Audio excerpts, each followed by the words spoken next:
Okay, चला आपण problem number first पाहणार आहोत, इन्कम फ्रॉम हाऊस प्रॉपर्टीचा.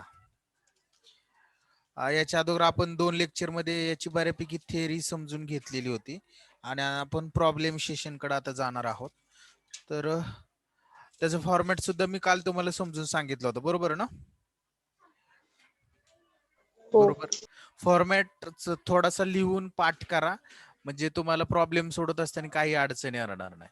आणि त्या फॉर्मॅटच्या व्यतिरिक्त आपण काही बघायचं नाही बाहेरचं त्याच्या. तर आता पहा, फर्स्ट प्रॉब्लेम नंबर फर्स्ट आहे तो पहिल्यांदा रीड करू आणि त्याच्यानंतर त्याचं सोल्युशन घेऊ. Mister Sushant have 2 houses. म्हणजे एक सुशांत नावाचा व्यक्ती, त्याला किती घर आहेत? 2 घर आहेत. एकच मिनिट.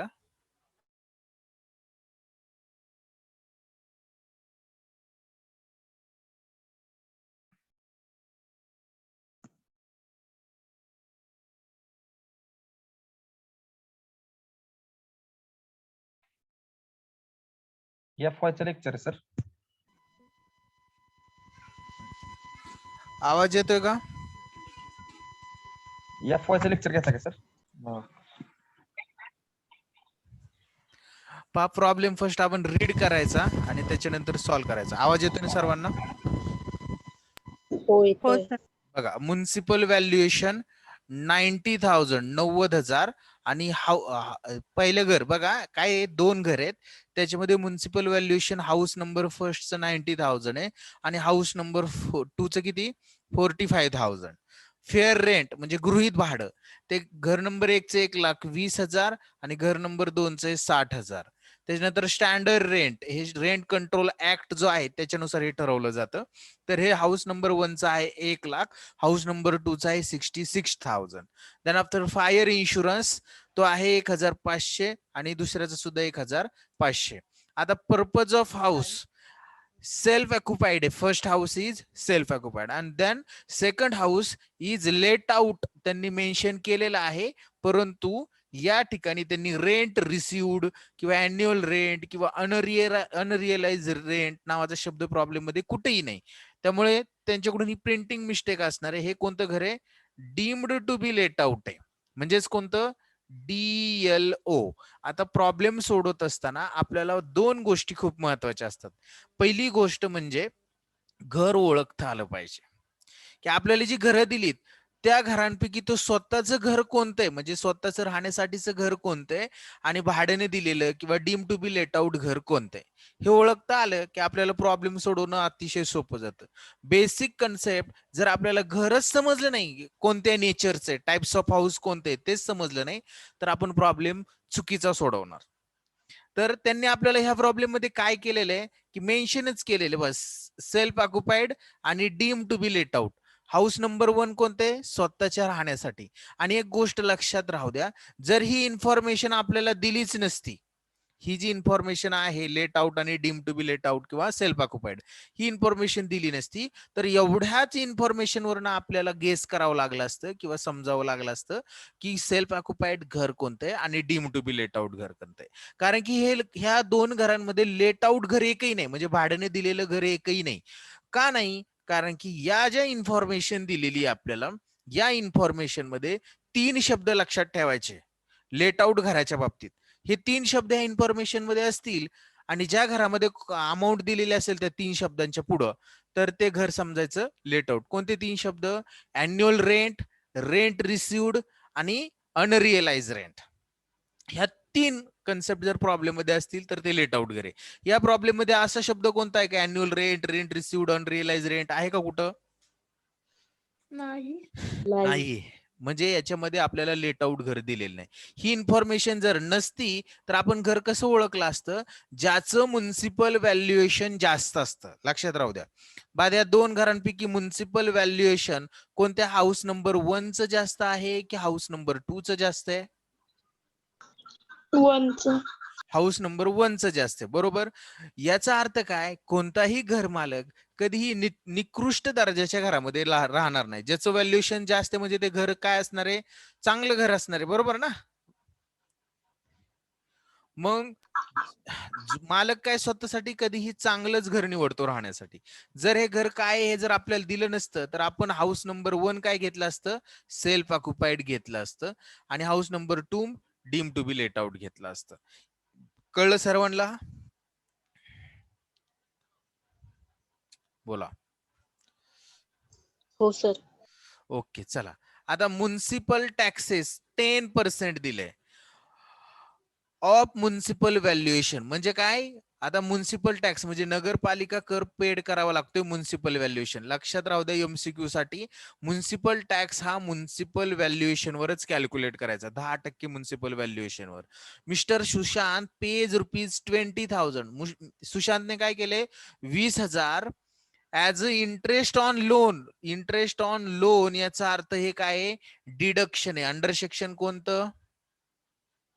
कालच सांगितले मी 24 साठीच हा 2 नंबरचं डिडक्शन आहे. 20,000 हाऊस 1 साठी. हाऊस 1 जे आहे ते सेल्फ ऑक्युपाइड आहे and rupees and house number 2 साठी ₹5,000 आहे. म्हणजे घर बांधणीसाठी त्याने लोन घेतलं होतं. त्या लोनवर व्याज पहिल्या घरासाठी 20,000 दुसऱ्या घरासाठी ₹5,000 तो पेड करतोय. ही हॅज स्पेंट अजून सुद्धा त्यांनी खाली इन्फॉर्मेशन दिली. तो अजून स्पेंट म्हणजे अमाऊंट खर्च करतोय 10,000 and 15,000 on repairing in respect of house first and second respectively. म्हणजे घराच्या दुरुस्तीसाठी 10,000 15,000 अनुक्रमे घर नंबर 1 आणि घर नंबर 2 साठी तो खर्च करतोय. रिपेरिंग मेंटेनन्स साठी आपण डिडक्शन देतो. ते डिडक्शन कोणतं? कालच मी सांगितलं होतं तुम्हाला की कोणकोणता खर्च गृहीत धरणार नाही का? रिपेअर्स, कलेक्शनचा खर्च, मेंटेनन्सचा खर्च, कोणता खर्च गृहीत धरणार? म्हणून एक आपण आयडियल डिडक्शन तयार केले 30% ऑफ एनएव्ही. ते कोणतं डिडक्शन आहे? कालच सांगितले मी. डिडक्शन. स्टँडर्ड डिडक्शन बरोबर. आणि आपल्याला कॅल्क्युलेट करायला सांगितले इन्कम फ्रॉम हाऊस प्रॉपर्टी आणि तो न्यू टॅक्स रिझिम एक्सरसाइज करत नाही म्हणजे त्याचा वापर या ठिकाणी होत नाही. अतिशय सोपं कॅल्क्युलेशन करायला सुरुवात करायची. हाऊस 2 दिलेत म्हणलं आपल्याला अमाऊंटचे 2 कॉलम तयार करावे लागतील. न्यू पेज वर जातो मी आणि सुरू करूया. माझ्या सोबतच ड्रॉ करा सर्वांनी शक्यतो, कुणी मागे राहू नका. अतिशय सोपं हे.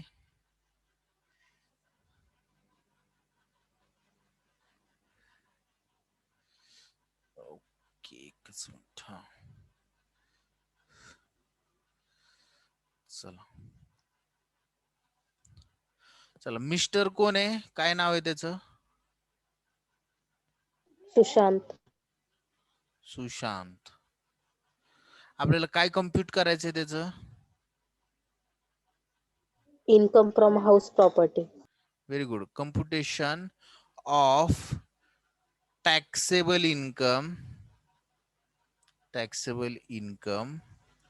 टॅक्सेबल इन्कम कॅल्क्युलेट करायचंय कशापासून? हाऊस प्रॉपर्टी पासून. Taxable income from house property for the assessment year काय 2021-22 for the AY assessment year 2021-22. First column particulars.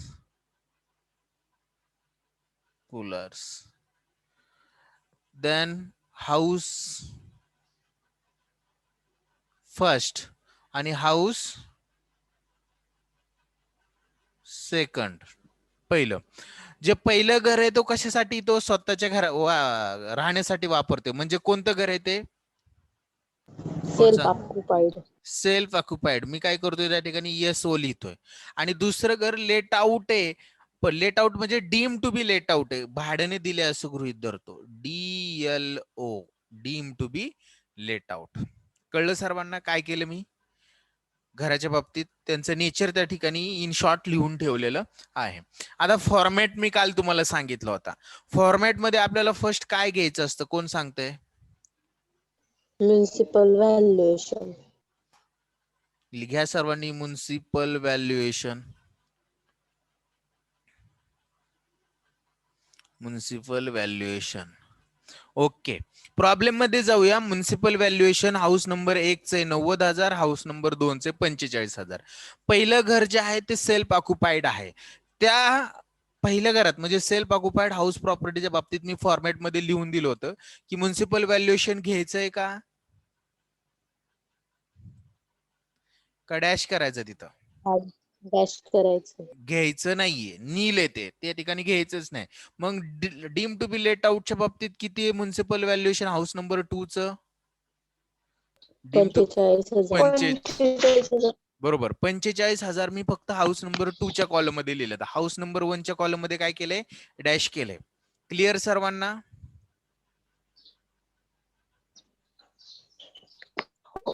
बोला. हो सर. त्याच्यानंतर fair rent. Fair rent, fair rent दिले बघा आपल्याला. हाऊस नंबर 1 चं 1,20,000 आणि हाऊस नंबर 2 चं 60,000. सेल्फ ऑक्युपाईड म्हणजे त्याचं फेअर रेंट आपण घेतच नाही, डॅश करणार. याच्या डायरेक्ट डिडक्शनला अमाऊंट होती, एवढंच लक्षात ठेवा. काही घ्यायचं नाही, फक्त हाऊस नंबर 2 जे डीएलओ आहे त्याचं घेणार. किती रे त्याचं?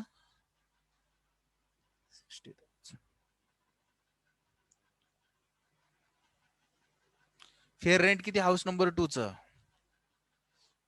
60,000. 60,000. म्हणून मी हाऊस नंबर 2 मध्ये लिहिले 60,000. आणि या दोन अमाऊंट पैकी आपण कोणती अमाऊंट घेतो? विच एव्हर इज, फॉर्मॅट पहा कालचा. More. Very good. Whichever is more. Whichever is more. आणि पहा या ठिकाणी हाऊस नंबर 1 मध्ये डॅश येईल, काहीच मोर नाही. आता हे 60,000 आणि 45,000 या दोन पैकी मोठी अमाऊंट कोणती आहे? 60,000. 60,000. म्हणजे आपण विच एव्हर इज मोर काय घेणार? 60,000 घेणार. क्लिअर सर्वांना? ओके. काल मी फॉर्मॅट दिला होता, जर तुम्ही तुमच्या वहीमध्ये लिहिलेला असेल तर याच्यानंतर आपण काय लिहितो? Standard rent. Very good. Standard rent. आणि स्टँडर्ड रेंट आपल्याला हाऊस नंबर 2 च घ्यायचं, सेल्फ ऑक्युपाईडचं नाही. स्टँडर्ड रेंट बघा, हाऊस नंबर 1 चं 1,00,000 हे घेणार नाही. हाऊस नंबर 2 चं 66,000, 66,000. मग मी हाऊस नंबर 1 मध्ये डॅश करणार आणि हाऊस नंबर 2 मध्ये लिहिणार 66,000. ओके, इथपर्यंत क्लिअर आहे का सर्वांना? हो सर. ओके. आणि याच्यानंतर कोणती अमाऊंट खाली घ्यायची या दोन पैकी? Which ever is less. Very good. लिहा सर्वांनी विच एव्हर इज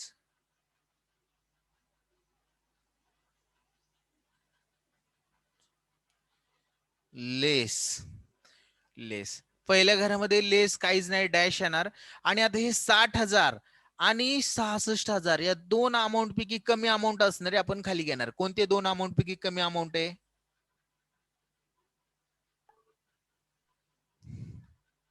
60,000. 60,000 खाली घेतलं. आणि याला काय म्हणतो आपण? Expected rent. एक्सपेक्टेड रेंट म्हणजेच ER. कंसात काय लिहिले मी या ठिकाणी? ER. बरोबर. आणि काल एक 2 नंबरचं वाक्य मी लिहून दिलं होतं, तुम्हाला आठवतंय का? पहा, deem to be let out house प्रॉपर्टीच्या बाबतीत एक्सपेक्टेड रेंट हाच काय असतो? GAV. GAV असतो. बरोबर ना? म्हणजे आपला GAV आपल्याला भेटलेला आहे, पण आपण फॉर्मॅट नुसार जायचं. फॉर्मॅट मध्ये याच्या पुढं काय आहे सांगा, कोण सांगतंय? Actual rent. ऍक्च्युअल रेंट किंवा अॅन्युअल रेंट किंवा रेंट रिसिव्ड. बरोबर ना?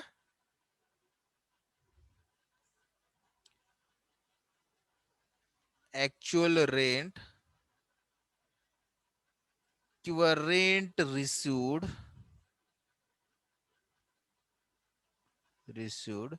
किंवा अॅन्युअल रेंट असा देखील शब्द असू शकतो. अॅन्युअल रेंट असा देखील शब्द असतो. याच्यामध्ये काहीच नाही, ऍक्च्युअल रेंट नाही, अॅन्युअल रेंट दिलंच नाही. ऍक्च्युअल रेंट, अॅन्युअल रेंट मधनं आपण लेस काय करतो? अनरिअलाइज रेंट. अनरिअलाइज रेंट. हे सुद्धा आपल्याला प्रॉब्लेम मध्ये अवेलेबल नाहीये. हे सुद्धा आपण काय करणार? डॅशच करणार. आणि यातनं हे वजा केल्यानंतर खाली जी अमाऊंट येते त्याला काय म्हणतो, ऍडजस्टेड. आठवते का बघा, रेंट. ऍडजस्टेड रेंट म्हणतो. Very good, adjusted rent. आणि ऍडजस्टेड रेंट आल्यानंतर आपण काय करतो, whichever is more. Very good, whichever is more. More म्हणतो, पण कोणते more, E R. E R म्हणजे एक्सपेक्टेड रेंट, और ए आर म्हणजे ऍक्च्युअल रेंट. म्हणजे कोणती अमाऊंट, ही अमाऊंट आणि अजून ही अमाऊंट. या दोन अमाऊंट पैकी विच एव्हर इज मोर म्हणतो, आणि ती या ठिकाणी डॅशच येणार आहे, काहीच येणार नाही. या विच एव्हर इज मोर मधनं लेस काय करतो आपण, कोण सांगते, format. Vacancy. Loss due to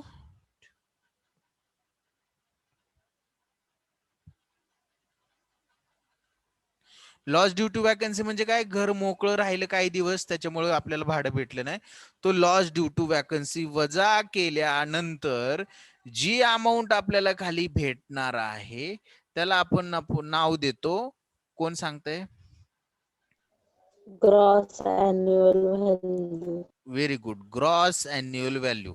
आणि पहा, इथून इथपर्यंत कोणत्याच अमाऊंट नव्हत्या. ही स्टेप आपण एक्सपेक्ट केली, म्हणजे आपण जी वगळली असती तरी चाललं असतं, पण फॉर्मॅट नुसार मला तुम्हाला समजून सांगायचं होतं, त्यामुळे इथून इथपर्यंत काहीच अमाऊंट नाही. हीच अमाऊंट खाली येणार आहे. मी काल तुम्हाला लिहून दिलं होतं की deem to be let out, DLO घर असेल तर एक्सपेक्टेड रेंट हेच का असतो, GAB असतो. आणि तो कसा आला तो कळलं तुम्हाला, GAB म्हणजेच gross annual value. Gross annual value किती आली, 60,000. आणि या 60,000 आपल्याला काय वजा करायचं, कोण सांगतं, Municipal tax. Municipal tax paid by काय आहे त्याचं मी सांगितलं होतं पहा, Owner. Municipal tax paid by owner. Very good, एकच मिनिट.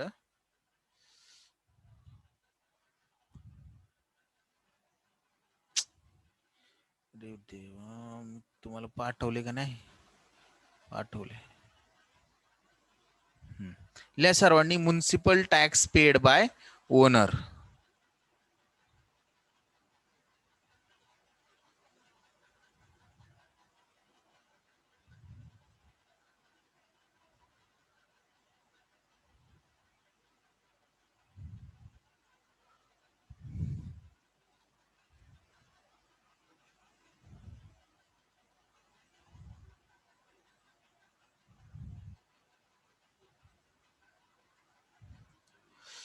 एकच मिनिट हा. म्युनिसिपल टॅक्स दिलाय का आपल्याला,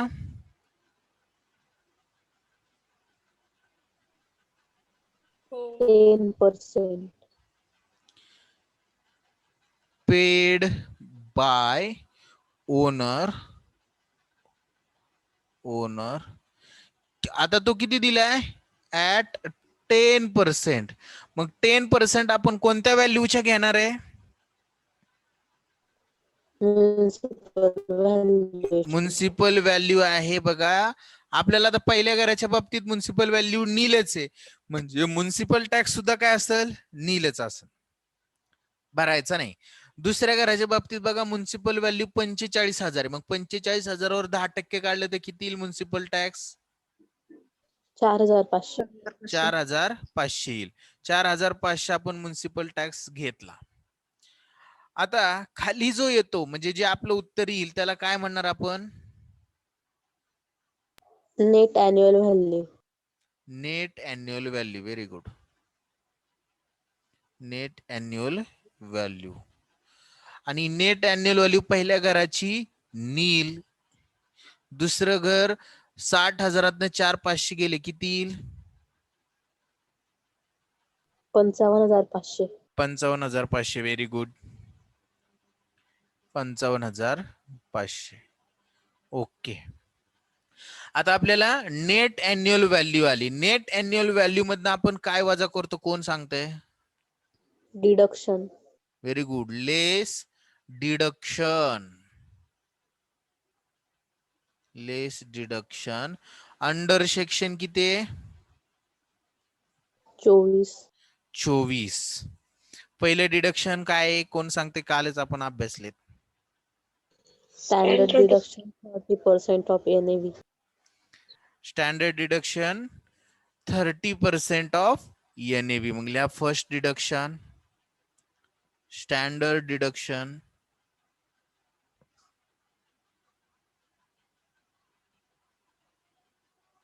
स्टँडर्ड डिडक्शन किती? 30%.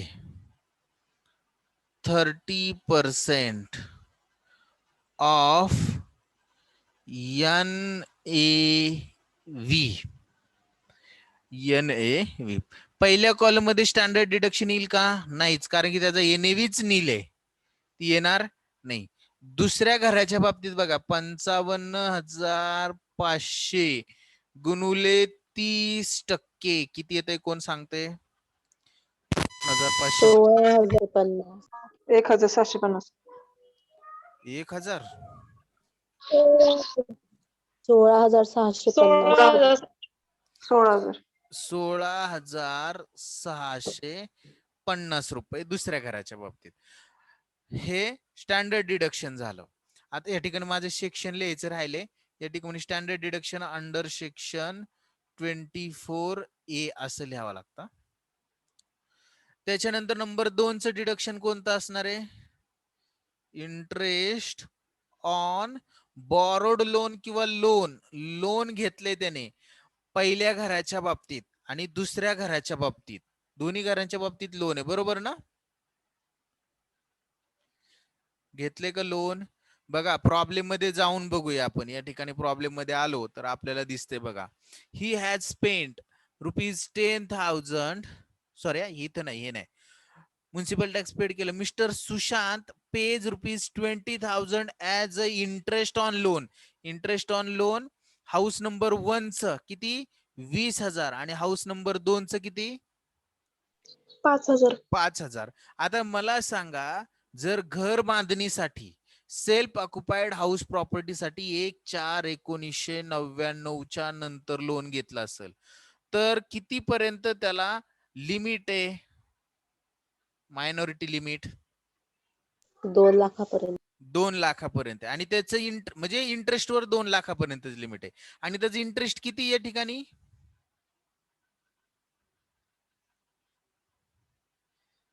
20,000. 20,000. म्हणजे आपण टोटल 20,000 रुपये डिडक्शनला घेणार या ठिकाणी. दुसरं interest on loan under section 24 कंसात म्हणायचं बी. आणि या ठिकाणी 20,000 हाऊस नंबर 1 मध्ये घ्यायचं. आणि हाऊस नंबर 2 साठी कोणतंही लिमिट नाहीये. जेवढं इंटरेस्ट असेल deem to be let out किंवा लेट आउट हाऊस प्रॉपर्टीसाठी किती? 5,000 रुपये. 5,000 रुपये आपण काय करणार त्या ठिकाणी घेणार. आणि आता आपल्याला नेट किंवा इन्कम फ्रॉम हाऊस प्रॉपर्टी येईल. पहा पहा कसं येतंय, लक्ष द्या. हे 20,000 पहिल्या घराच्या बाबतीत आपल्याला नेट अॅन्युअल व्हॅल्यू काहीच नव्हती. 20,000 हा डिडक्शन आहे. डिडक्शन म्हणजे या घराचा लॉस आहे हा. म्हणून मी काय करतो, डिडक्शनचे 20,000 आहेत ना, म्हणून हा लॉस जो आहे तो लॉस कसा दाखवतोय मी? या ठिकाणी बघा 20,000 रुपये कंसात दाखवतोय मायनस मध्ये. आणि दुसऱ्या घराच्या बाबतीत इन्कम होतं, नेट अॅन्युअल व्हॅल्यू होती 55,500. त्यातने 16,650 आणि 5,000 असे 21,650 वजा केले 55,500 मधनं, तर किती इन्कम येते सांगा मला? 33,850. किती येते? 33,850. 33,850. कल्याणीने लय दिवसात उत्तर दिलाच. 33,850. आता याला म्हणायचं income from house property. Income from house property. इतकंच झालं म्हणजे आपलं संपलं नाही. मी तुम्हाला इथपर्यंत सांगितलं होतं. आता ही 2 घर आहेत. पहिल्या घराचा काय कोण सांगतंय? House प्रॉपर्टीचा Loss. लॉस आहे आणि दुसऱ्या घराचं काय आहे? इन्कम आहे. इन्कम इन्कम म्हणजे थोडक्यात प्रॉफिट आहे, बरोबर ना? तर आपल्याला net taxable income from house property काढायची. त्यासाठी मी देअर फोर म्हणतो net taxable income from house property. मग याच्यामध्ये मी हाऊस नंबर फर्स्ट किती पहा, लॉस आहे 20,000 रुपये मी कंसात लिहितो. आणि हाऊस नंबर टू किती 33,800 कंसात लिहायची गरज नाही. 33,850. तर आपल्याला किती येईल बघा, हे 33,850 इन्कम आहे, त्यातनं 20,000 गेले तर net taxable income from house property किती येईल?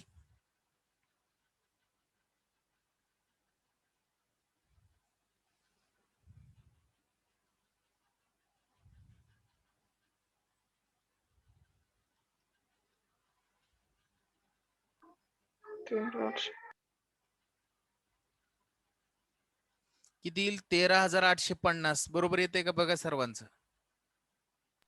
हो 13,850. काय अवघड होतं की याच्यामध्ये फॉर्मॅटमध्ये नुसत्या किमती टाकत चाललो होतो.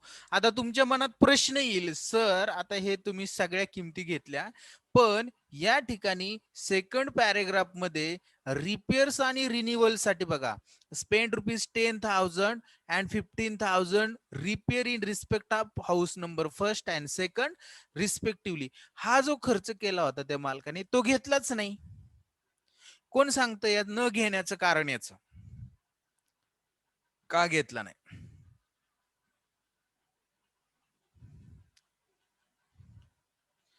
कोणाला काही सांगता येतंय का घेतला नाही? काल आपण याच्या संदर्भात मी तुम्हाला थोडं सांगितलं होतं. का घेतला नाही?